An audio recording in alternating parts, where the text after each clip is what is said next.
Gostaria de agradecer o convite. Eu selecionei 5 artigos sobre resistência, na verdade o tema era resistência microbiana, eu foquei mais em resistência bacteriana. Eu não tenho nenhum conflito de interesses para ter escolhido os 5 artigos, né? A escolha, de início, escolher 5 artigos não parecia ser uma tarefa das mais complicadas, mas a hora que você coloca, eu pensei em pegar 5 artigos de 2018, e coloquei lá resistência bacteriana, apareceram 5.133 artigos só em 2018, a gente ainda está em outubro. Então, eu tentei selecionar alguns tópicos distintos para que a gente possa conversar. Então, o primeiro tópico é sobre risco de aquisição de multiresistentes durante o período de hospitalização. Então, esse aqui é um estudo suíço, publicado no Clinical Microbiology Infection. E o que eles queriam avaliar? Baseado naquela recomendação que todo mundo faz há muito tempo de avaliar antibiótico terapia empírica para pneumonia associada à hospitalização, baseado no tempo que o paciente está internado, e se ele estiver internado mais do que 5 dias, você priorizar a cobertura para patógeno hospitalar. Se ele estiver internado menos do que 5 dias, você cobrir flora comunitária. Ele quis ver se essa aquisição de multiresistentes ou de flora hospitalar, ela é uniforme ao longo do tempo em que o paciente está internado. Então, é um estudo que tem bastante aplicabilidade clínica, porque está em cima de um conceito que é um conceito baseado em alguns estudos observacionais que estabeleceram esse ponto de corte, e então ele tem bastante relevância por conta disso. O objetivo do estudo, então, foi estudar sistematicamente a influência da duração da hospitalização na resistência bacteriana em amostras do trato respiratório. É um desenho de estudo de uma análise retrospectiva de um sistema de vigilância laboratorial prospectivo nacional na Suíça entre 2008 e 2014. Esse sistema que tem essa sigla, ele centraliza dados de coletas prospectivas de dados de resistência de 20 laboratórios da Suíça, que prestam serviço para serviços de saúde que são responsáveis por 70% dos dias de internação ao longo do ano na Suíça, ou seja, muito representativo do país. Uma parte dos laboratórios usam breakpoints do CLSI, a maior parte do EUCAST. E o desenho foi sempre pegar amostras respiratórias, seja ela de trato respiratório superior ou inferior, de pacientes com diagnóstico clínico de pneumonia adquirida no hospital. Então, o desenho do estudo era uma amostra absolutamente gigantesca de isolados, eram 53 mil isolados. Quando você vai tirando o que não era o foco do trabalho, ele acaba chegando num valor de quase 20 mil isolados incluídos, porque ele queria avaliar nesse perfil de bactérias Staphylococcus, Pseudomonas, Escherichia coli, Enterobacter, Klebsiella e Pneumococo, como é que é o perfil de isolado desses patógenos de acordo com os dias que o paciente está internado e que ele desenvolve uma pneumonia. Então, os primeiros dados, eles estão, alguns nessa tabela, depois tem um gráfico que é mais claro. Ele mostra que você tem, o agente mais frequentemente isolado era o Staphylococcus aureus. A maior parte dos achados foi sempre em homens, não sei a exata explicação do porquê que os homens têm mais pneumonia na Suíça. O primeiro dado que chama a atenção foi que, proporcionalmente, os Staphylococcus e os pneumococos, eles acontecem menos nos indivíduos acima de 60 anos, quando comparados com a incidência de Pseudomonas, Escherichia coli, Enterobacter e Klebsiella. Além disso, eles fizeram uma divisão em relação à região da Suíça. A Suíça tem uma parte alemã, uma parte francesa, uma parte italiana. Então, eles separaram uma região latina. Eu não consegui descobrir se a latina incluía a francesa ou não, mas certamente não é a alemã. E mostrando que a frequência dos patógenos também tem um pouco de diferença de acordo com a região do país. E a maior parte das amostras, ela não é de lavado broncoalveolar, só no caso dos pneumococos, que 8% veio de lavado broncoalveolar, a maior parte é de amostra respiratória alta, porque são pneumonias não associadas à ventilação. E aqui dessa forma de apresentação colorida, dá para ter uma visão bem clara Então, ele não pegou o mesmo paciente e foi seguindo. Ele pegou um determinado paciente, teve uma pneumonia no 4º dia, ele avaliou o patógeno isolado no 4º dia. Outro teve no 7º, ele avaliou o patógeno isolado no 7º.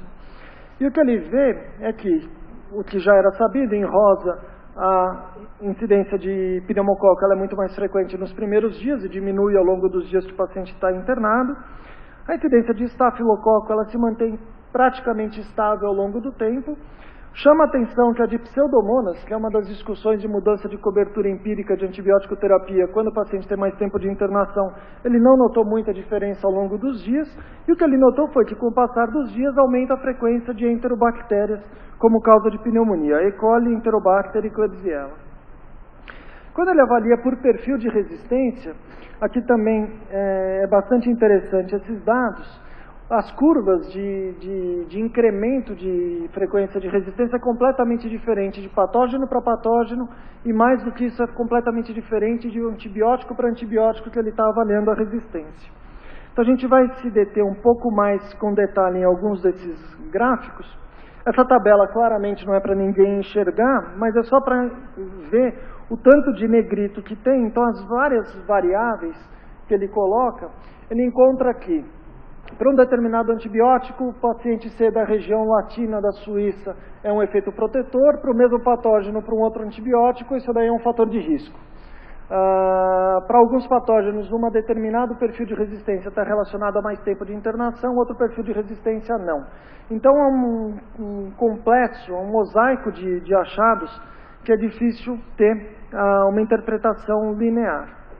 Talvez pela proximidade com a Áustria e por a influência da psicanálise austríaca, eles definiram 4 arquétipos, esse é o nome que eles dão, de comportamento desses patógenos. Então, o primeiro arquétipo seria o comportamento dos Staphylococcus aureus em relação à resistência à oxacilina. Claramente, aqui a gente vê nessa linha verde, claramente é uma resistência que tem um aumento praticamente linear. Ou seja, isso daqui implica que adquirir estafilococcus resistente à oxacilina está diretamente proporcional ao tempo em que você continua se expondo durante o período de internação. E essa exposição ela é cumulativa, provavelmente por uma exposição cumulativa ambiental, como ser uma principal fator de risco para a aquisição desse patógeno. Esse gráfico, se você olhar para a linha verde, é completamente diferente se a gente pensar em Escherichia coli e o perfil de resistência à amoxicilina com clavulanato. Ele selecionou isso por ser um dos esquemas que ele usaria para o tratamento das pneumonias precoces. E aqui a gente vê claramente, também está em verde, um padrão bifásico. Então você tem um incremento de incidência de resistência de E. coli a amoxiclavulanato nos primeiros 5 dias de internação e depois praticamente um platô. Ele não consegue inferir a razão disso, mas ele faz algumas suposições. Uma delas é que possa haver uma seleção precoce de cepas resistentes, independente do tempo de internação, provavelmente por exposição precoce a algum antibiótico. Ele lembra que parte desses pacientes também são pacientes cirúrgicos e que essa exposição a antibiótico pode ser inclusive com profilaxia cirúrgica.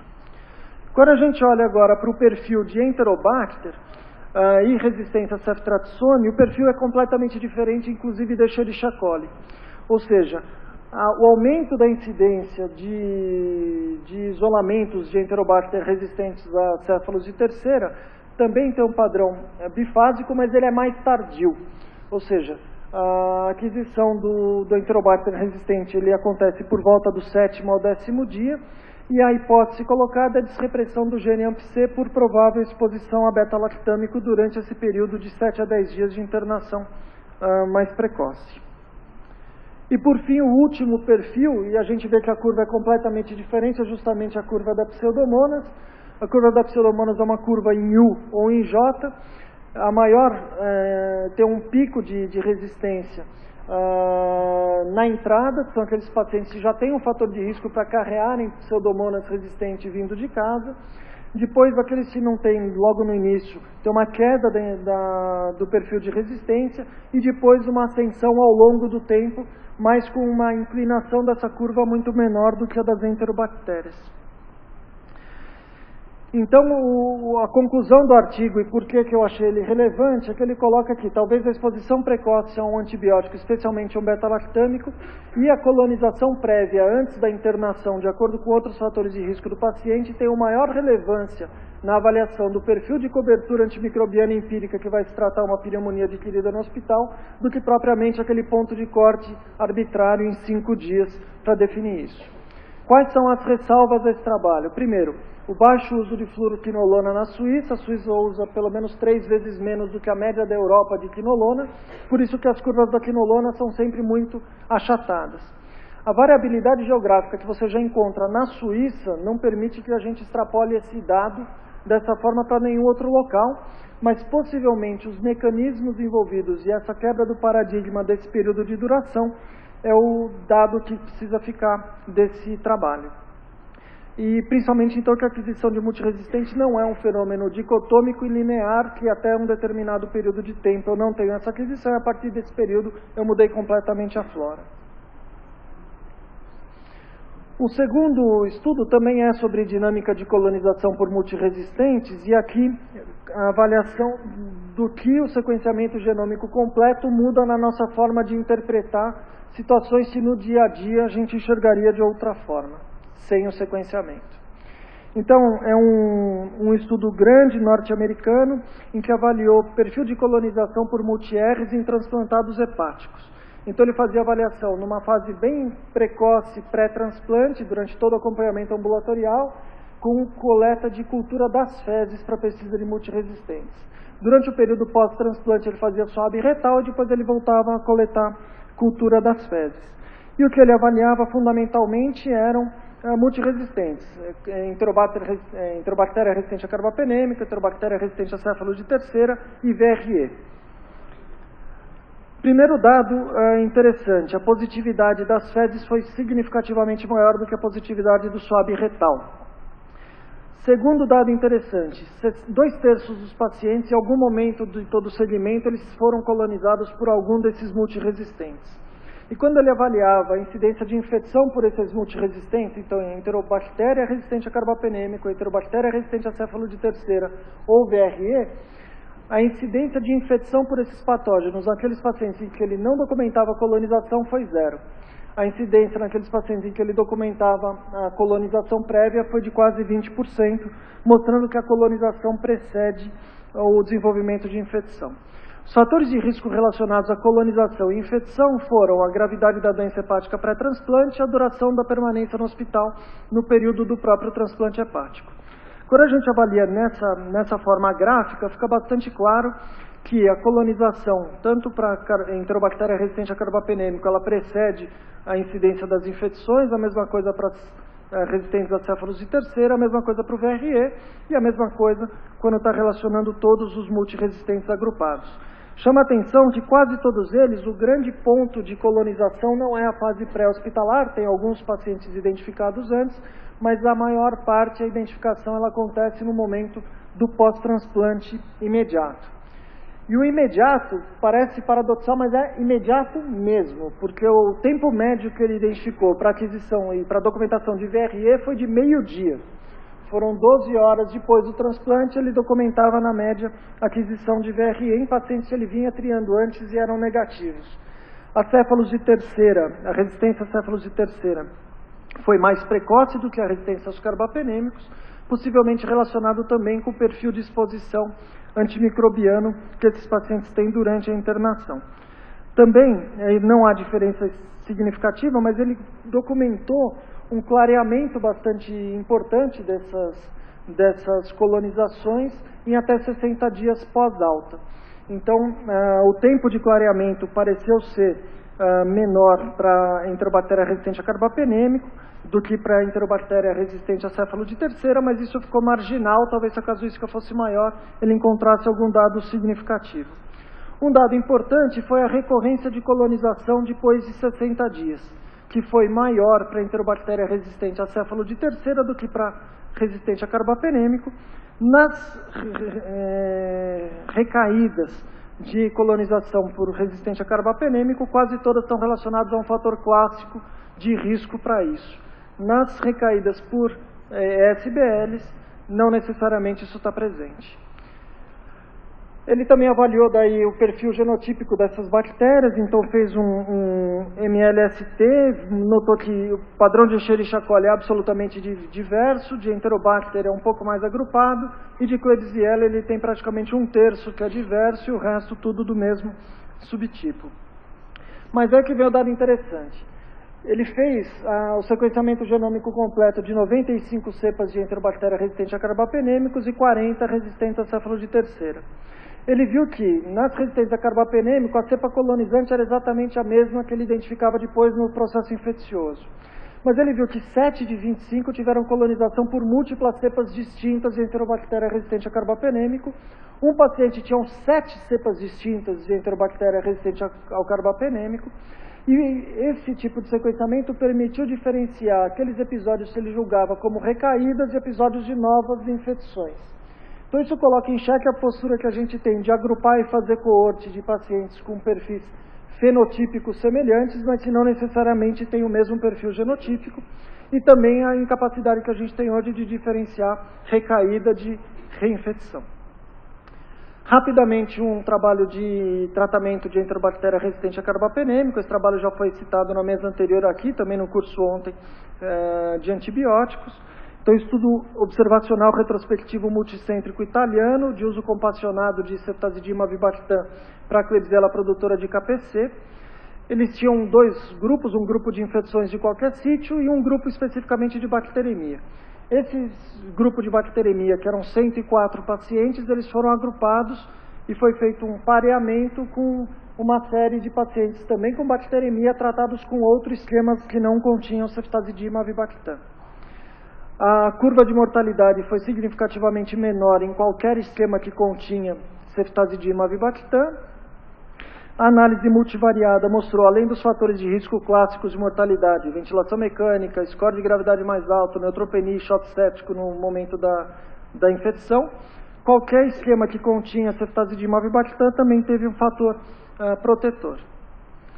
E também um dado interessante que também quebra ou induz na direção de mudar um paradigma que vinha até então, que é do papel da terapia combinada no tratamento desse tipo de patógeno, que para os esquemas que não contêm essas cefalosporinas com inibidor de beta-lactamase, tem vários trabalhos mostrando que infecções graves melhoram mais com o uso de terapia combinada, mas quando ele avaliou todos os esquemas que usaram a ceftazidima avibactam, não houve nenhuma diferença entre nenhum esquema, ainda que a casuística seja pequena, porque ele dividiu todo o grupo, quando comparado com a monoterapia com ceftazidima avibactam.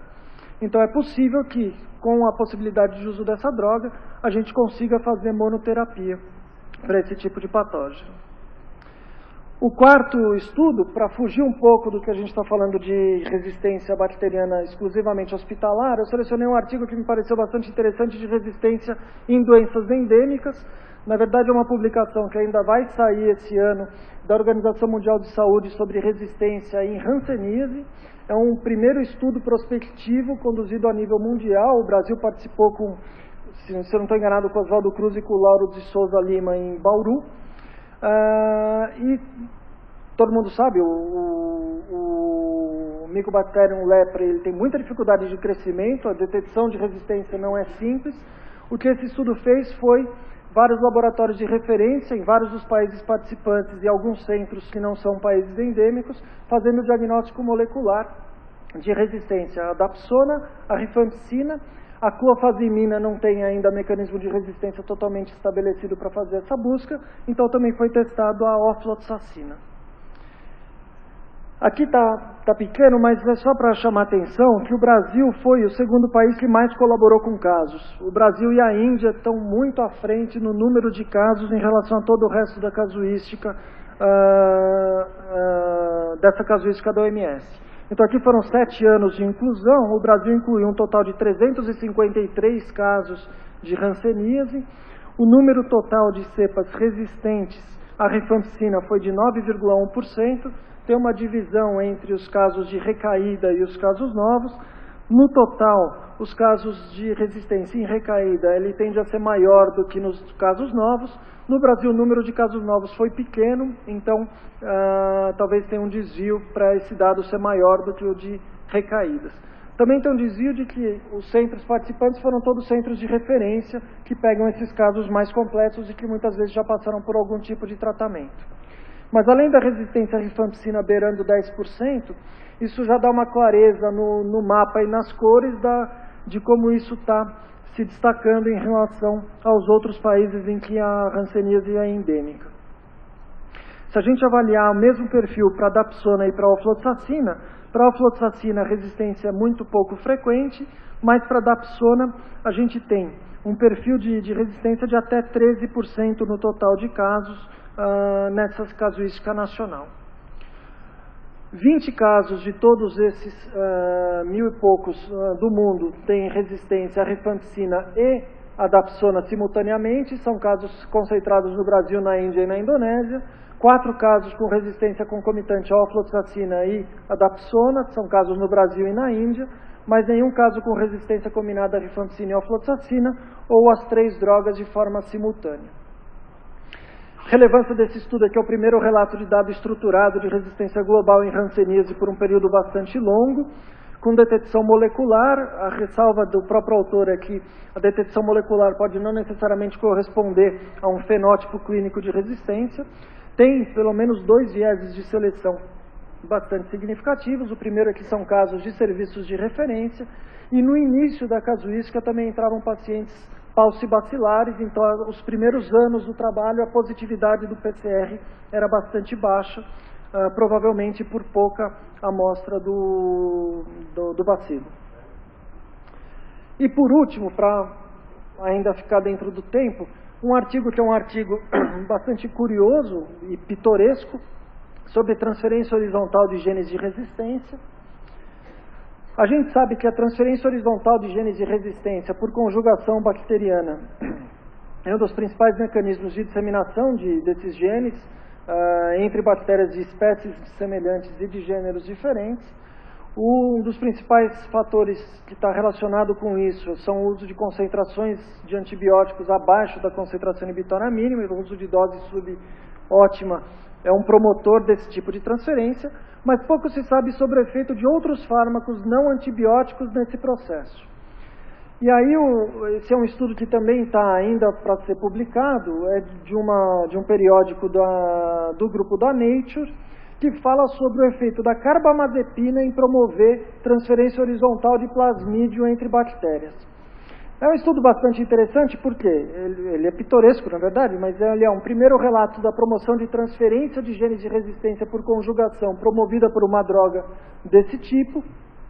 Eles detectaram laboratorialmente concentrações que ambientalmente elas seriam até relevantes, que chegavam a 0,05 miligramas por litro de carbamazepina, aumentam significativamente a transferência de genes plasmidiais de resistência entre cepas de mesma espécie de espécies distintas. O mecanismo possível para isso é que a carbamazepina promove um estresse oxidativo, faz com que a bactéria tenha que se virar para sobreviver, aumenta a permeabilidade da membrana celular bacteriana e aumenta a formação de pile. Grande problema desse artigo é a possibilidade de ocorrência disso, tanto a nível ambiental, por conta de descarte e concentrações tão baixas promovendo isso, quanto no microbioma do próprio paciente em uso desse tipo de droga a longo prazo. E apesar de tudo isso, a gente continua controlando o meropenem. Era isso.